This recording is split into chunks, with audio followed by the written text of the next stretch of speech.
Bismillahirrahmanirrahim. Assalamualaikum warahmatullahi wabarakatuh. Alhamdulillahi rabbil alamin. Iyyahu na'budu wa iyyahu nasta'in. Asyhadu an la ilaha illallah wa asyhadu anna Muhammadar Rasulullah. Allahumma shalli wa sallim wa barik ala Rasulillah Sayyidina Muhammad wa ala alihi wa sahbihi ajma'in. Rabbi shrah li sadri wa yassir li amri wa hlul 'uqdatam min lisani yafqahu qawli. Jamaah Masjid Al-Khalifah yang kami muliakan dan senantiasa dirahmati Allah. Alhamdulillah, mari kita senantiasa bersyukur, selalu berterima kasih kehadirat Allah atas segala nikmatnya kepada kita. Kita diberikan kesehatan, berikan kekuatan, termasuklah kesempatan. Alhamdulillah kita sudah sempat melaksanakan sholat duhur secara berjamaah. Alhamdulillah, tema pembahasan kita pada siang hari ini aqsamul ibadi fi dawamit taubati. Jadi pembagian kelompok-kelompok manusia fi dawamit taubati, dalam keberlangsungan taubatnya. Ya, jadi tingkatan-tingkatan manusia dalam cara-cara bertobat. Ya, jadi ini mungkin pembahasan terakhir dari masalah tobat. Nah, karena kita hidup manusia ini diperhadapkan tantangan. Ya, satu sisi kita ada malaikat, sebuah kekuatan yang mengarahkan kita selalu berbuat amal baik. Tapi tantangannya kita diperhadapkan dengan bisikan-bisikan godaan setan. Nah, itulah yang kemudian tambah lagi nafsu kita mendorong melakukan pelanggaran. Inilah perlu tobat. Nah, cara-cara tobat ini bermacam-macam. Jadi jangan sampai kita tidak merasa pernah tobat. Sebenarnya kita tobat, cuma belum pada tahap yang sempurna. Nah, ini mulai dari yang sempurna sampai yang kurang sempurna atau bahkan sama sekali sangat mendasar. Nah, kita Imam Al-Ghazali, Ilam anna taibina fit taubati ala arba'in tabaqat. Jadi orang-orang yang tobat, ya, tobat itu sekali lagi ya kembali untuk mendekat, merujuk kepada Allah untuk semakin dekat. Jadi orang yang tobat ini ada 4 macam tingkatannya. Pertama, at-tabaqatul ula ayyatuba al-asi ya wa yastaqima ala taubati ila akhiri umrihi. Jadi ada al-asi, orang yang berdosa, pendosa, lalu dia tobat.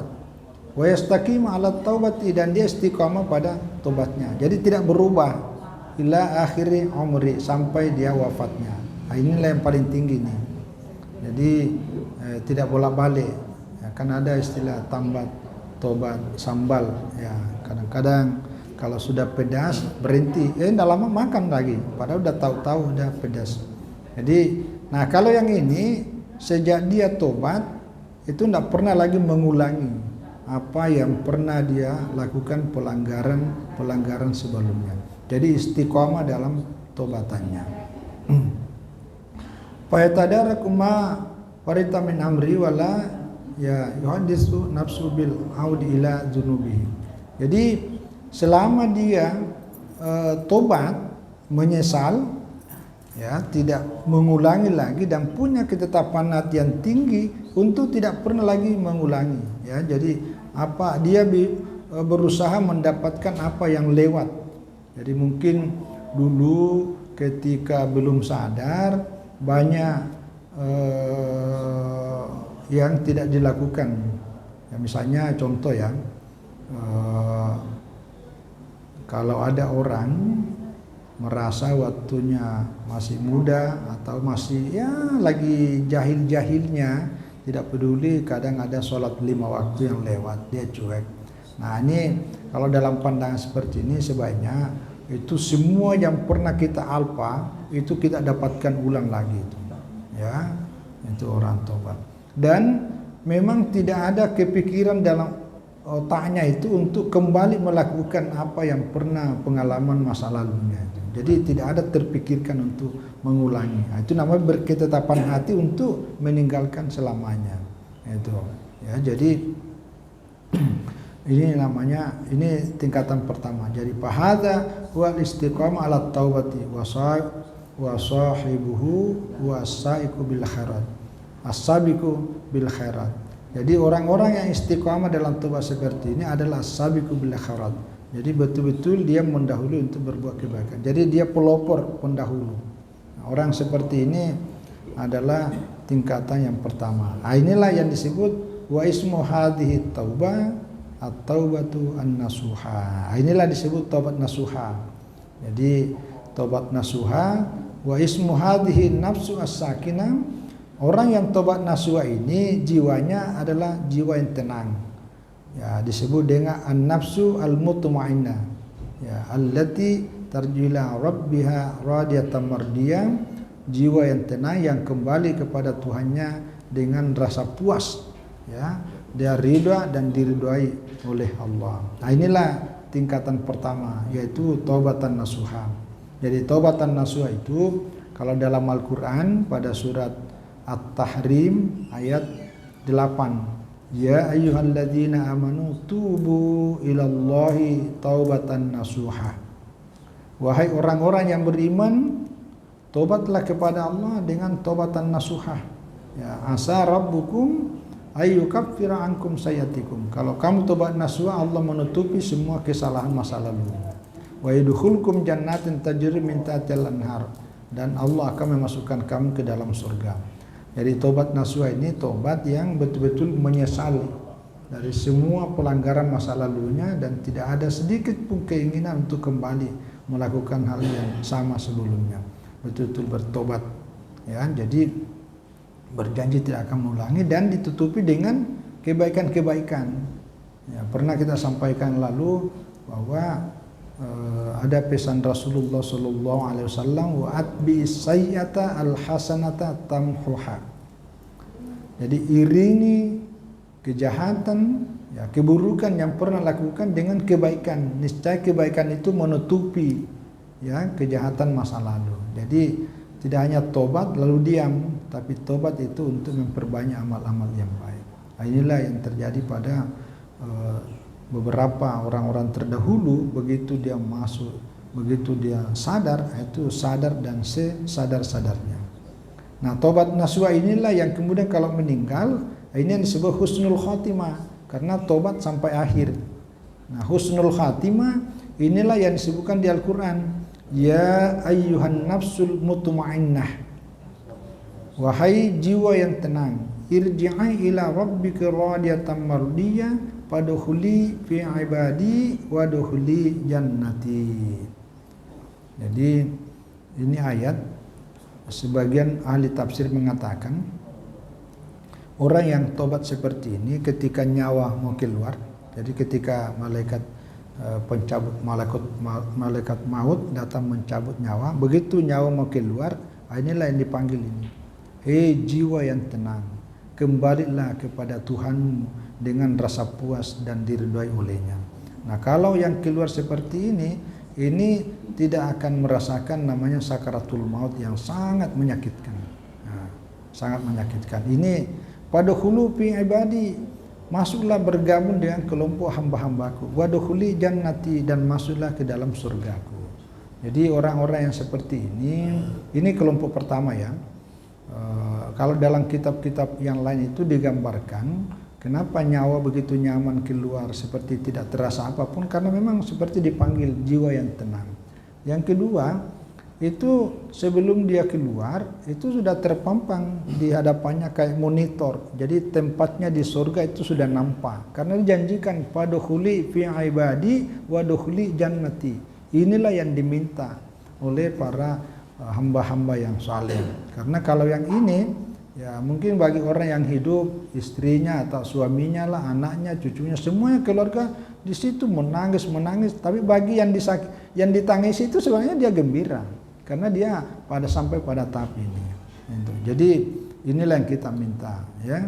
Jadi makanya itu salah satu doa yang populer sering kita baca itu, Allahumma inna nas'aluka salamatan fid din wa dunya wa afiatan fil jasadi wa ziyadatan fil ilmi, ya, tambahkanlah ilmu, wa barakatan fil rizki, berkahi rezekiku. Ini Baru wa taubatan qablal maut. Ya, berikan aku hidayah petunjukmu Allah untuk bisa tobat sebelum aku dijemput kematian. Ya, kalau belum tobat tiba-tiba kecelakaan meninggal dunia, naudzubillah min dzalik. Gitu. Karena kalau kecelakaan tetap ada sakaratul mautnya. Cuma kita tidak melihat, tapi yang merasakan itu adalah roh kita. Nah, ketika roh mau keluar, inilah firman Allah. Jadi ada malaikat yang Allah utus untuk memberikan motivasi, kegembiraan. Jadi dilihat tempatnya di surga, maka tidak ada rasa sakit. Sama dengan sekarang ini ada teknik, mohon maaf ini ibu-ibu, teknik apa itu? Persalinan. Jadi supaya ibu-ibu melahirkan dalam kondisi sangat nyaman, ya dia diperlihatkan itu menonton, tiba-tiba anaknya udah itu enggak terasa itu. Tapi kalau enggak dia memikirkan apa sakitnya, itu makin sakit. Gitu. Jadi jangan pikirkan rasa sakit karena nambah sakit. Tapi kalau membayangkan ini, tapi ini orang-orang tertentu masuk ke kelompok pertama. Inilah yang kita harapkan. Makanya itu salah satu doa itu, Rabbana auzi'na an nashkura ni'mataka allati an'amta 'alaina wa an na'mala salihan tardahu wa adkhilna fi ibadika sholihin. Itu doanya tuh. Jadi masukkan kami ke dalam hamba-hambamu yang saleh. Ini ayatnya nih. Fadkhuli fi ibadi. Itu. Ya, jadi bergabunglah bersama. Itu kelompok yang pertama. Yang kedua adalah taibun salaka tariqal istiqamah fi ummahatit ta'ah wa taraka kabairal fashi kullaha illa annahu laisa yanfaku an dhanubi ta'tarihi la an amad. Nah, yang kelompok kedua ini di bawahnya sedikit. Sudah tobat tapi belum sampai nasuha. Jadi dia tobat, mengikuti, dia tetap istiqamah untuk melakukan berbagai ketaatan. Pokoknya kalau dulunya rajin, jarang ke masjid, jarang berbuat baik. Pokoknya ini semua kesempatan yang mampu dia lakukan, pokoknya dia isi hari-harinya dengan kebaikan-kebaikan. Ya. Jadi dan dia meninggalkan semua dosa-dosa besar, ya, semua dosa-dosa besar. Nah, kecuali ada dosa-dosa yang memang tidak mampu menghindarkan diri dari situ. Jadi dia masih sempat melakukan dosa, tetapi dia dalam kondisi kepepet. Jadi tidak ada memang maksud untuk berbuat dosa sebagaimana pada zaman sebelumnya, tapi dipaksa oleh keadaan. Ya, mungkin karena dia bersahabat dengan orang-orang tertentu, dia mendahulukan rasa kemanusiaannya sehingga ikut-ikutan. Makanya itu salah satu cara bertobat itu hindari tempat yang paling berpotensi memudahkan kita berbuat dosa. Hijrah dari situ. Kalau ada sahabat yang selalu mengajak kita untuk bergibah, ada sahabat yang tidak ada pembicaraan kalau kita sudah ngobrol kecuali kejelekan orang, tinggalkan majelis seperti itu. Cari majelis yang membuat hati, pikiran, jiwa kita lebih tenang. Nah, itu caranya. Jadi memang banyak faktor yang membuat kita bisa lebih bertobat. Salah satunya itu faktor lingkungan, ya, faktor situasi dan kondisi. Kalau dalam ilmu tasawuf, kenapa perlu, mohon maaf ya, kenapa ada yang perlu namanya guru tarekat, ada namanya mursyid? Karena itu salah satu bagian dari cara kita. Karena kita ini kalau sendiri-sendiri itu liar pikiran kita. Tapi kalau ada mursyid, ada guru, paling tidak kalau tidak tergabung dalam satu kelompok tertentu itu ya kita dekat dengan kiai, kita dekat dengan ulama, insya Allah kita akan termotivasi. Tapi kalau sendiri-sendiri itu liar. Apalagi yang tadi itu ya, dalam konteks hari ini kan hampir tidak ada pembicaraan kecuali capres. Masing-masing ada kelompok. Nah, itu kalau itu diikuti, itu aduh, kita larut. Jadi sekarang ini kita diminta untuk lebih cerdas, ya, lebih bijak untuk membaca, apalagi men-share ya berita-berita seperti. Karena ini ikut. Nah, ini kelompok yang kedua ini sebenarnya dia udah tobat, udah istiqomah, tapi ada hal-hal yang memang tidak bisa dia karena dipaksa oleh keadaan. Nah, tapi masih masuk kategori tobat. Nah, walakin Abu Talib ya fi majari ahwali minggari ayukadim azzaman alal aqdami Allah. Jadi memang tidak ada niatnya untuk berbuat seperti itu, tapi oleh didorong oleh situasi kondisi. Nah, ini masih masuk. Nah, ini nanti orang-orang yang seperti ini masih kategori tobat, tapi agak menurun, belum sampai tadi dari an-nasuha. Nah, nafsu orang yang seperti ini, kata Imam Al-Ghazali, wa hadhihi nafsu jadiratun bi an takuna hiya an-nafsu al-lawwamah.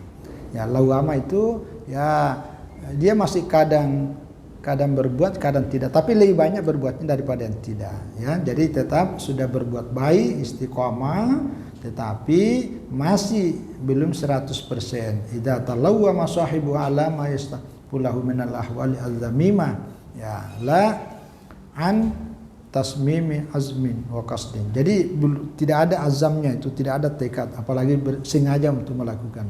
Ya, jadi ini kategori yang kedua, namanya nafsu al-lawwamah, ya.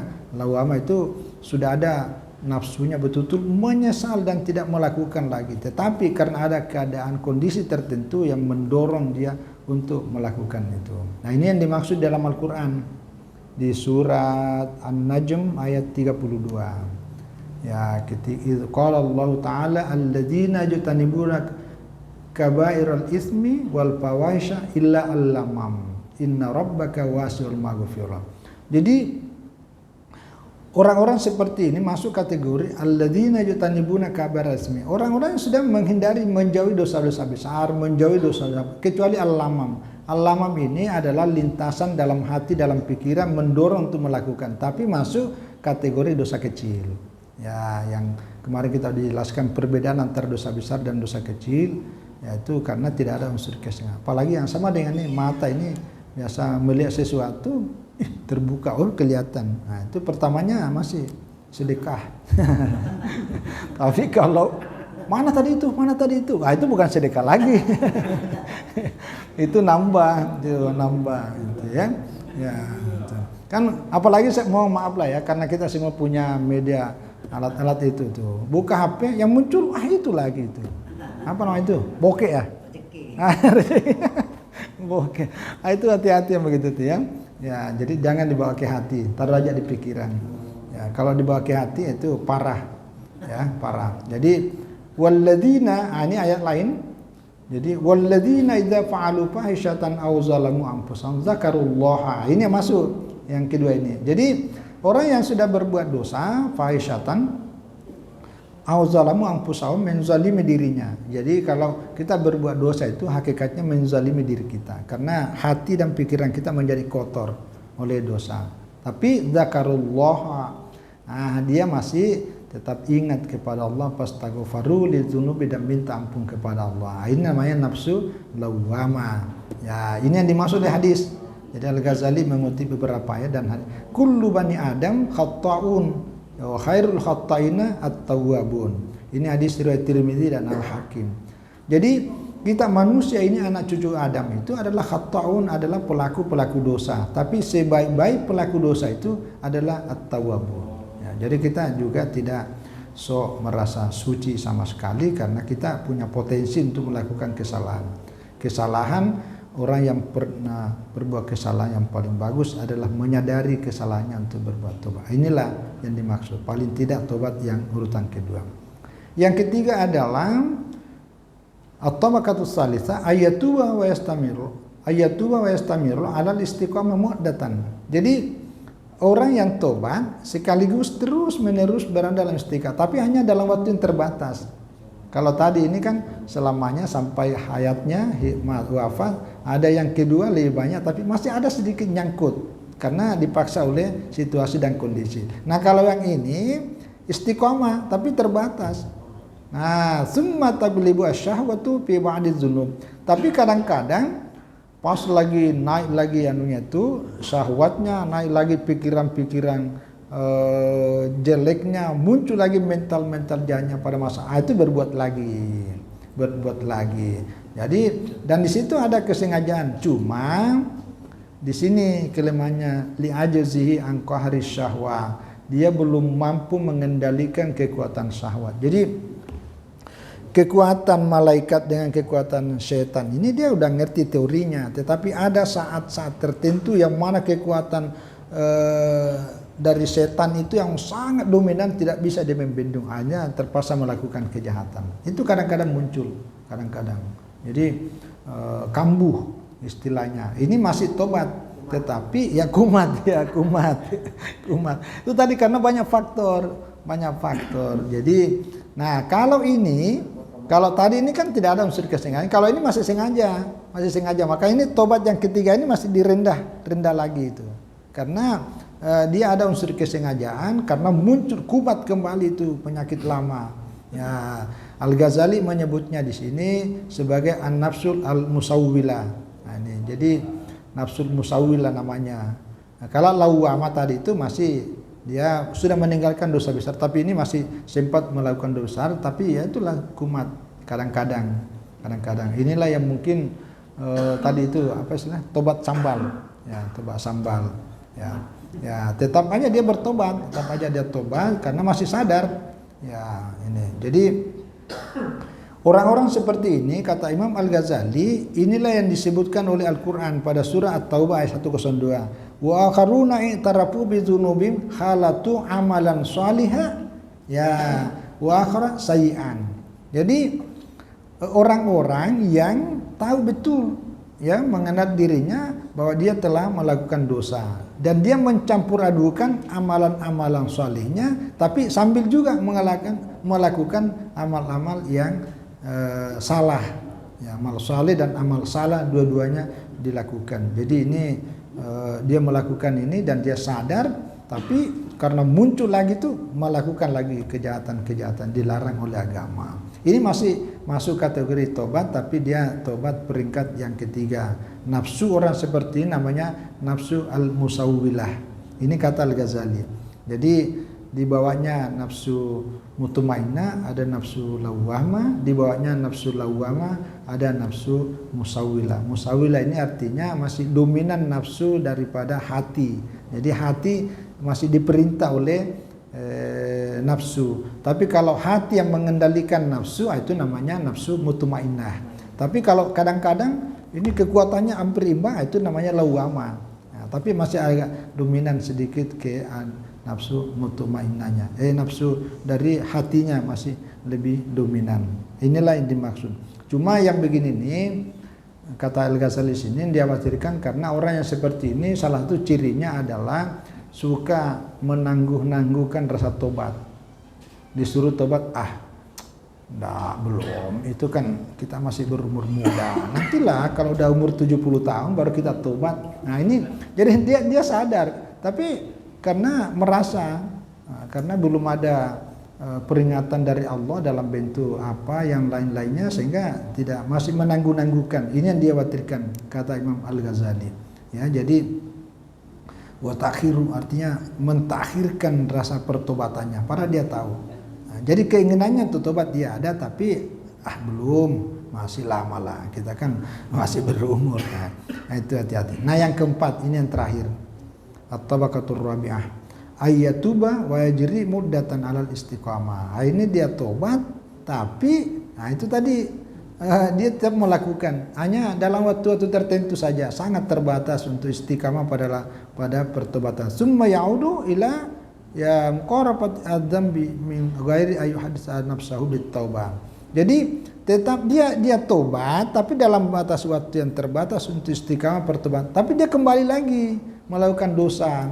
Ya, dia tetap, dan itu memang di pikirannya ada keinginan untuk tetap tobat, ya, tapi masalahnya dia tidak menyesali dirinya secara 100%. Nah, jadi keinginan untuk mengikuti keinginan syahwatnya, keinginan untuk melakukan kejahatan ini masih diikuti. Ini oleh Al-Ghazali menyebutkan lebih dominan kepada tarikan keburukannya yang disebut dengan an-nafsu al-ammarah bisu.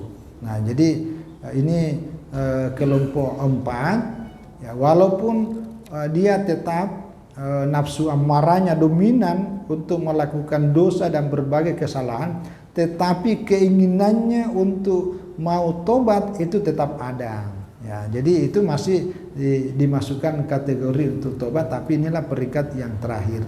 Nah, jadi daripada tidak ada keinginan sama sekali untuk mau bertobat. Jadi saya kira inilah 4 tingkatan manusia yang dilihat dari tingkat pertobatannya, ya, tingkat pertobatannya. Jadi Mudah-mudahan 4 macam ini yang disampaikan Al-Ghazali dalam kitabnya ini bisa menginspirasi kita, memotivasi kita bahwa yang namanya pertobatan itu adalah bagian terpenting dalam hidup kita. Bahkan hukumnya wajib. Tentu setiap orang punya kapasitas yang berbeda-beda dan kondisi yang juga berbeda-beda, sehingga setiap orang ada tobatannya masuk kategori nasuha, ada tobatannya masuk kategori lawama, ada tobatannya masuk kategori musawwilah, dan ada pertobatannya masih masuk kategori ammarah bisu.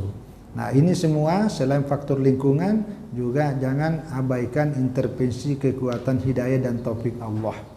Ya, karena tidak ada yang bisa menggerakkan hati kita ini kecuali adalah dari Allah. Ya, la tuzigh qulubana ba'da id hadaitana wa hab lana min ladunka rahmatan innaka antal wahhab.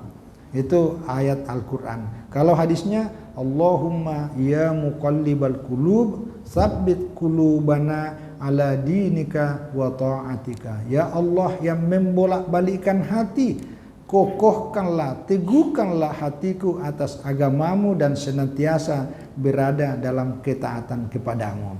Nah, itu jadi karena semaksimal apapun ikhtiar dan usaha kita untuk mau tobat, tapi kalau hati kita masih tidak ada panduannya untuk digerakkan, itu belum tiba waktunya. Jadi tapi hidayah tetap harus dijemput. Saya kira ini, terima kasih dan mohon maaf atas semua kekurangan. Semoga kita bisa mengikuti dan mengamalkan termasuk kategori orang-orang at-taibun. Wallahu a'lam bishawab. Wassalamualaikum warahmatullahi wabarakatuh.